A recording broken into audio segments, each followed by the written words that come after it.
ಉಳಿದ ಅನ್ನವನ್ನು ವೇಸ್ಟ್ ಮಾಡಬೇಡಿ. ಒಮ್ಮೆ ಹೀಗೆ ಮಾಡಿ ನೋಡಿ. ಹೀಗೆ ಮಾಡಿದರೆ ಎಲ್ಲರೂ ಕೇಳ್ತಾರೆ ಮತ್ತೆ ಇದೆಯಾ ಅಂತ.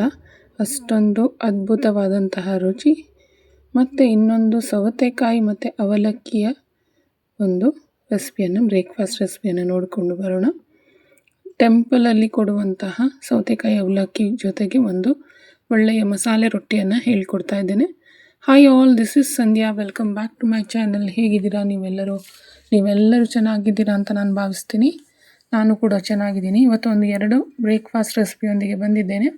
ಒಂದು ಸೌತೆಕಾಯಿ ಅವಲಕ್ಕಿ, ಇನ್ನೊಂದು ಮಸಾಲೆ ರೊಟ್ಟಿ ಉಳಿದಿರುವ ಅನ್ನದಿಂದ. ಇದೆಲ್ಲವನ್ನು ಸ್ಟಾರ್ಟ್ ಮಾಡೋದಕ್ಕಿಂತ ಮುಂಚೆ ನೀವೇನಾದರೂ ನನ್ನ ವಿಡಿಯೋನ ಫಸ್ಟ್ ಟೈಮ್ ನೋಡೋರಾಗಿದ್ದರೆ ನನ್ನ ವಿಡಿಯೋ ಇಷ್ಟ ಆಗಿದ್ದಲ್ಲಿ ಲೈಕ್, ಶೇರ್, ಸಬ್ಸ್ಕ್ರೈಬ್ ಮಾಡೋದನ್ನು ಮರಿಬೇಡಿ ಅಂತ ಹೇಳ್ತಾ ಮಸಾಲೆ ರೊಟ್ಟಿಯ ರೆಸಿಪಿಯನ್ನು ನೋಡ್ಕೊಂಡು ಬರೋಣ. ಯಾವಾಗಲೂ ರೈಸ್ ಬಾತ್, ಅದೇ ರೈಸ್ ಬಾತು, ಚಿತ್ರಾನ್ನ, ಪುಳಿಯೋಗರೆ ಮಾಡೋಕ್ಕಿಂತ ಒಮ್ಮೆ ಈ ಥರದ್ದು ಮಾಡಿ ನೋಡಿ, ಖಂಡಿತ ಚೆನ್ನಾಗಿ ಬರುತ್ತೆ. ತುಂಬಾ ಒಳ್ಳೆಯ breakfast recipe. Office lunch box ಆಗಿರ್ಬೋದು ಅಥವಾ ಮಕ್ಕಳ ಲಂಚ್ ಬಾಕ್ಸ್ಗೂ ಇದು ತುಂಬಾ ಒಳ್ಳೆಯದು. ಸಾಫ್ಟಾಗೇ ಇರುತ್ತೆ. ಇವಾಗ ದೊಡ್ಡ ಮಿಕ್ಸಿ ಜಾರ್ ತೊಗೊಂಡಿದ್ದೀನಿ. ಮಿಕ್ಸಿ ಜಾರಲ್ಲಿ 3 ಕಪ್ಪಷ್ಟು ಅನ್ನವನ್ನು ಹಾಕೋತಾ ಇದ್ದೀನಿ. ಇದನ್ನು ಸ್ವಲ್ಪ ಒಂದು ಕಾಲು ಅಷ್ಟದಷ್ಟು ನೀರು ಹಾಕಿ ನಾವು ರುಚಿಗೆ ತಕ್ಕಷ್ಟು ಉಪ್ಪನ್ನು ಕೂಡ ಹಾಕಿ ಇದನ್ನು ಚೆನ್ನಾಗಿ ನೈಸಾಗಿ ಗ್ರೈಂಡ್ ಮಾಡಿ ತರಬೇಕು. ಇದನ್ನು ಇವಾಗ ನೈಸ್ ಮಾಡಿಕೊಂಡು ನಾನು ತರ್ತೀನಿ. ಇವಾಗ ನೋಡಿ ಇಷ್ಟು ಪೇಸ್ಟ್ ಆಗಿದೆ. ಇದಕ್ಕೆ ನಾನು ತುರಿದಿರುವಂತಹ ಕ್ಯಾರೆಟು, ಹಸಿಮೆಣಸಿನಕಾಯಿ ಮತ್ತು ಮಕ್ಕಳಿಗೆ ಅಂತ ನೀವು ಬೇಕಿದ್ರೆ ಆಪ್ಷನಲ್ ವೆಜಿಟೇಬಲ್ ಲೈಕ್ ಕಾರ್ನ್ಸು ಮತ್ತು ಕ್ಯಾಪ್ಸಿಕಮ್ ಇವೆಲ್ಲ ಹಾಕ್ಕೋಬೋದು. ನ್ಯೂಟ್ರಿಷಿಯಸ್ ಆಗಿ ಮಾಡ್ಬೋದು ತುಂಬಾ. ಅಥವಾ ಸೌತೆಕಾಯಿ ತುರಿದಿರುವಂಥದ್ದು ಕೂಡ ಇಲ್ಲಿ ಹಾಕ್ಬೋದು. ನಾನಿಲ್ಲಿ ಕ್ಯಾರೆಟು, ಹಸಿಮೆಣಸಿನಕಾಯಿಯ ಜೊತೆಗೆ ಈರುಳ್ಳಿಯನ್ನು, ಸಣ್ಣದಾಗಿ ಹೆಚ್ಚಿರುವಂತಹ ಈರುಳ್ಳಿಯನ್ನು ಹಾಕ್ತಾಯಿದ್ದೇನೆ. ಸ್ವಲ್ಪ ಜೀರಿಗೆ ಹಾಕ್ಕೋತಾ ಇದ್ದೀನಿ. ಜೀರಿಗೆ ಹಾಕಿದ ನಂತರ ನಾನು ಒಂದು ಟೊಮ್ಯಾಟೊವನ್ನು, ಹೆಚ್ಚಿಟ್ಕೊಂಡಿರುವಂತಹ ಟೊಮ್ಯಾಟೊವನ್ನು ಹಾಕ್ತಾಯಿದ್ದೀನಿ. ನಾನಿಲ್ಲಿ ನಾರ್ಮಲ್ ಆ್ಯಪಲ್ ಟೊಮೆಟೊ ತಗೊಂಡಿರೋದು, ನಾಟಿ ಟೊಮೆಟೊ ಅಲ್ಲ. ನಾಟಿ ಟೊಮೆಟೊಲ್ಲಿ ತುಂಬ ನೀರಿರುತ್ತೆ. ಒಂದು ಕ್ಯಾಪ್ಸಿಕಮನ್ನು ಹೆಚ್ಕೊಂಡು ಇಲ್ಲಿ ಹಾಕ್ತಾಯಿದ್ದೀನಿ. ನೋಡಿ ಎಷ್ಟು ಕಲರ್ಫುಲ್ಲಾಗಿ ಕಾಣಿಸ್ತಾ ಇದೆ. ಇವಾಗ ಕೊತ್ತಂಬರಿ ಸೊಪ್ಪನ್ನು ಹಾಕ್ತೀನಿ. ನೀವು ಬೇಕಿದ್ರೆ ಅದ್ರ ಜೊತೆಗೆ ಸಬ್ಸಿಗೆ ಸೊಪ್ಪು ಕೂಡ ಇಲ್ಲಿ ಹಾಕ್ಕೋಬೋದು. ಇದ್ರ ಜೊತೆಗೆ ಕರ್ಬೇವಿನ ಸೊಪ್ಪನ್ನು ಈ ರೀತಿಯಾಗಿ ಪೀಸ್ ಮಾಡಿ ಹಾಕ್ತಾಯಿದ್ದೀನಿ. ಅವರೆಕಾಯಿ ಸೀಸನಲ್ಲಿ ಅವರೆಕಾಯಿ ಬೇಯಿಸಿರುವಂಥ ಹಿದ್ಕಿದ ಬೇಳೆ ಕೂಡ ಇದಕ್ಕೆ ಹಾಕ್ಕೋಬೋದು. ಅದ್ರ ಜೊತೆಗೆ ಫ್ರೆಶ್ ಬಟಾಣಿ ಕೂಡ ಹಾಕ್ಕೋಬೋದು. ಇವೆಲ್ಲವನ್ನು ಹಾಕಿ ಇದಕ್ಕೆ ಚೆನ್ನಾಗಿ ಮಿಕ್ಸ್ ಮಾಡ್ಕೊಳ್ಳೋಣ. ಎಲ್ಲಿ ನಾವು ನೀರು ಬಳಸ್ತಾ ಇಲ್ಲ, ನೀರಿನ ಅವಶ್ಯಕತೆ ಇಲ್ಲ, ಯಾಕಂದರೆ ತುಂಬಾ ಸಾಫ್ಟ್ ಇದೆ ಅಕ್ಕಿ ಹಿಟ್ಟು. ಇವಾಗ ನಾವು ಇದಕ್ಕೆ ಹಿಡಿಯುವಷ್ಟು ನಾನು ಅಕ್ಕಿ ಹಿಟ್ಟನ್ನು ಹಾಕ್ಕೋತಾ ಇದ್ದೀನಿ. ಇದು ಯಾಕಂದರೆ ನಾವು ಅಕ್ಕಿ ಹಿಟ್ಟಲ್ಲಿ ಪೂರ್ತಿಯಾಗಿ ಮಾಡಿಲ್ಲ, ಆದರೂ ಕೂಡ ಇದು ತುಂಬಾ ಸಾಫ್ಟಾಗಿ ಬರುತ್ತೆ ಅನ್ನ ಹಾಕಿರೋದ್ರಿಂದ. ಇವಾಗ ಬರೀ ಅನ್ನದಲ್ಲಿ ಮಾಡೋಕ್ಕೆ ಹೋದರೆ ಬೈಂಡಿಂಗ್ ಕೂಡ ಸಿಗೋದಿಲ್ಲ. ಸ್ವಲ್ಪ ಅಕ್ಕಿ ಹಿಟ್ಟನ್ನು ಇಲ್ಲಿ ಬಳಸಬೇಕಾಗುತ್ತೆ. ಒಂದು ಅರ್ಧ ಕಪ್ ಅಷ್ಟಾದರೂ ಹಿಡಿಯುತ್ತೆ ಇದಕ್ಕೆ.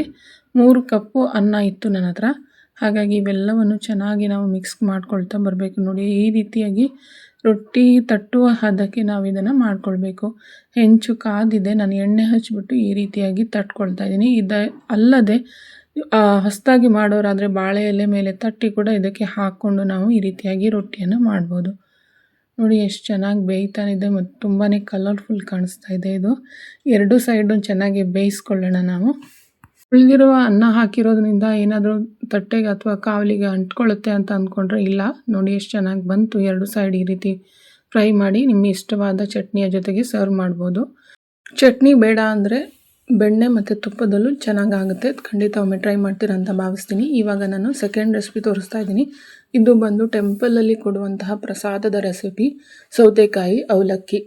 ಸೌತೆಕಾಯಿ ಅವಲಕ್ಕಿಯ ಬದಲು ರೈಸ್ ಕೂಡ ಹಾಕಿ ಸೌತೆಕಾಯಿ ಅವಲಕ್ಕಿಯನ್ನು ಮಾಡ್ತಾರೆ. ಸ್ಥಾನಗಳಲ್ಲಿ ಕೊಡುವಾಗ ತುಂಬಾ ರುಚಿ ಅನಿಸುತ್ತೆ ಪ್ರಸಾದ ಅಂತ. ಇವಾಗ ಮನೆಯಲ್ಲಿ ತುಂಬ ಕೂಡ ಸುಲಭದಲ್ಲಿ ಇದನ್ನು ಮಾಡ್ಕೊಳ್ಬೋದು. ಹೇಗೆ ಮಾಡೋದಂತ ನೋಡೋಣ. ಒಂದು ಬಾಣಲೆ ಇಟ್ಕೊಂಡಿದ್ದೀನಿ. ಬಾಣಲೆಗೆ 2 ಚಮಚದಷ್ಟು ನಾನು ಕೊಬ್ಬರಿ ಎಣ್ಣೆಯನ್ನು ಹಾಕ್ಕೊಂಡಿದ್ದೇನೆ. ಎಣ್ಣೆ ಕಾದ ನಂತರ ಸಾಸಿವೆ ಚಟಪಟ ಅಂದ ಮೇಲೆ ಉದ್ದಿನ ಬೇಳೆ ಜೊತೆಗೆ ಜೀರಿಗೆ ಆದಮೇಲೆ ನಾವು ಕಡಲೆಪಪ್ಪು ಬದಲು ಕಡಲೆಬೇಳೆ ಕೂಡ ಹಾಕಿದ್ರಾಗುತ್ತೆ. ಇವೆಲ್ಲವನ್ನು ಚೆನ್ನಾಗಿ ಫ್ರೈ ಮಾಡ್ಕೊಳ್ಬೇಕು. ಅದರ ಜೊತೆಗೆ ಕರಿಬೇವಿನ ಸೊಪ್ಪನ್ನು ಹಾಕ್ಕೊಂಡಿದ್ದೀನಿ. ಇವೆಲ್ಲವನ್ನು ಹಾಕಿ ಚೆನ್ನಾಗಿ ಫ್ರೈ ಮಾಡ್ಕೊಳ್ಳೋಣ. ಇಲ್ಲಿ ಇವಾಗ 3ರಿಂದ 4 ಹಸಿಮೆಣಸಿನಕಾಯಿನ ಸ್ಲಿಟ್ ಮಾಡಿ ಹಾಕ್ತಾಯಿದ್ದೀನಿ. ಇವಾಗ ಇದನ್ನು ಚೆನ್ನಾಗಿ ನಾವು ರೋಸ್ಟ್ ಮಾಡಬೇಕು. ಇವಾಗ ಇದನ್ನು ಫ್ರೈ ಆದಮೇಲೆ ಇವಾಗ ನಾವು ಒಂದು ತುರಿದಿಟ್ಟಿರುವಂತಹ ಸೌತೆಕಾಯಿ, ನಾರ್ಮಲ್ ಮಂಗಳೂರು ಸೌತೆ ಅಲ್ಲ, ಇದು ನಾರ್ಮಲ್ ಸ್ಯಾಲಡ್ ಸೌತೆಕಾಯಿ. ಇದನ್ನು ನೀರೆಲ್ಲ ಹಿಂಡಿಬಿಟ್ಟು ಚೆನ್ನಾಗಿ ಒಂದು ಸೌತೆಕಾಯಿಯನ್ನು ಇಲ್ಲಿ ಹಾಕೋತಾ ಇದ್ದೀವಿ. ನೀವು ಬೇಕಿದ್ದರೆ ಜಾಸ್ತಿ ಫ್ಲೇವರ್ ಆಗಿರಬೇಕು ಅಂದರೆ 2 ಸೌತೆಕಾಯಿ ಕೂಡ ತುರಿದ್ಬಿಟ್ಟು ಇಲ್ಲಿ ಹಾಕ್ಕೋಬೋದು. ಒಳ್ಳೆಯ ಲಂಚ್ ಬಾಕ್ಸ್ ರೆಸಿಪಿ ಇದು. ರೈಸಲ್ಲಿ ಕೂಡ ಮಾಡಿದರೆ ತುಂಬ ಅಷ್ಟೇ ಚೆನ್ನಾಗಿರುತ್ತೆ. ಅವಲಕ್ಕಿಲೂ ಖಂಡಿತ ಅಷ್ಟೇ ಚೆನ್ನಾಗಿರುತ್ತೆ. ಇವೆಲ್ಲವನ್ನು ಹಾಕಿ ಇವಾಗ ಚೆನ್ನಾಗಿ ಮಿಕ್ಸ್ ಮಾಡ್ಕೊಳ್ತಾ ಇದ್ದೇವೆ. ಇದು ಬಂದು no onion no garlic recipe. ರುಚಿಗೆ ತಕ್ಕಷ್ಟು ಉಪ್ಪನ್ನು ಹಾಕ್ತಾ ಇದ್ದೇವೆ. ಇವಾಗ ಇವೆಲ್ಲವನ್ನು ಹಾಕಿ ಚೆನ್ನಾಗಿ ಮಿಕ್ಸ್ ಮಾಡಿದ ನಂತರ ಇದಕ್ಕೆ ಒಂದು ಅರ್ಧ ಚಮಚದಷ್ಟು ಸಕ್ಕರೆ ಹಾಕ್ಕೋತಾ ಇದ್ದೇವೆ. ರುಚಿ ಬ್ಯಾಲೆನ್ಸ್ ಆಗುತ್ತೆ. ಇದು ಸ್ಕಿಪ್ ಮಾಡೋಕ್ಕೆ ಹೋಗಬೇಡಿ.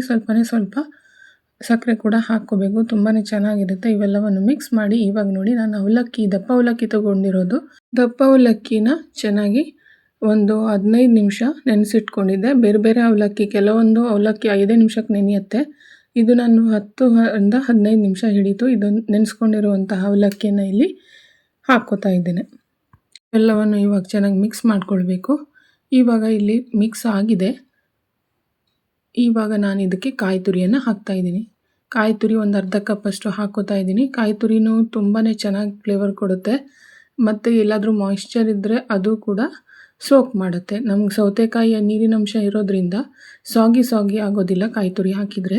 ಸ್ಕಿಪ್ ಮಾಡಬೇಡಿ ಇದು ಯಾವುದೇ ಐಟಮ್ಸನ್ನು. ಇವಾಗ ಎಲ್ಲವನ್ನು ಮಿಕ್ಸ್ ಮಾಡಿ ಇಲ್ಲಿಂದ ಸ್ವಲ್ಪ ಕೊತ್ತಂಬರಿ ಸೊಪ್ಪನ್ನು ಕೂಡ ಹಾಕ್ತಾ ಇದ್ದೀನಿ. ಇವೆಲ್ಲವನ್ನು ಮಿಕ್ಸ್ ಮಾಡಿದರೆ ನಮ್ಮದು ಹೆಲ್ದಿ ಡೆಲಿಷಿಯಸ್ ಸೌತೆಕಾಯಿ ಅವಲಕ್ಕಿ ರೆಡಿ ಟು ಸರ್ವ್. ಇದು ಬರೀ ಲಂಚ್ ಬಾಕ್ಸ್ ಮಾತ್ರ ಅಲ್ಲ, ಬ್ರೇಕ್ಫಾಸ್ಟ್ ರೆಸಿಪಿ ಕೂಡ ಹೌದು. ತುಂಬಾ ಚೆನ್ನಾಗಿರುತ್ತೆ. ಇದರ ಜೊತೆಗೆ ವೆಯ್ಟ್ ಲಾಸ್ ರೆಸಿಪಿ ಅಂತ ಕೂಡ ಹೇಳ್ತೀನಿ. ತುಂಬಾ ಲೋ ಕ್ಯಾಲರಿ ಅವಲಕ್ಕಿ ಮತ್ತು ಸೌತೆಕಾಯಿ ಆಗಿರೋದ್ರಿಂದ ವೆಯ್ಟ್ ಲಾಸ್ ಮಾಡೋರು ಕೂಡ ಇದನ್ನು ತಿನ್ಬೋದು. ಇವಾಗ ಲಂಚ್ ಬಾಕ್ಸನ್ನು ಪ್ಯಾಕ್ ಮಾಡ್ತಾ ಇದ್ದೀನಿ ನಾನು. ಇವತ್ತಿನ 2 ರೆಸಿಪಿ ನಿಮಗೆ ಇಷ್ಟ ಆಗಿದೆ ಅಂತ ನಾನು ಭಾವಿಸ್ತೀನಿ. ಇಷ್ಟ ಆಗಿದ್ದಲ್ಲಿ ಲೈಕ್, ಶೇರ್, ಸಬ್ಸ್ಕ್ರೈಬ್ ಮಾಡೋದನ್ನು ಮರಿಬೇಡಿ. ಮತ್ತೆ ಸಿಗೋಣ ಮತ್ತಷ್ಟು ರೆಸಿಪೀಸ್ಗಳೊಂದಿಗೆ. ಅಲ್ಲಿಯವರೆಗೂ thank you for watching. Take care of yourself and bye.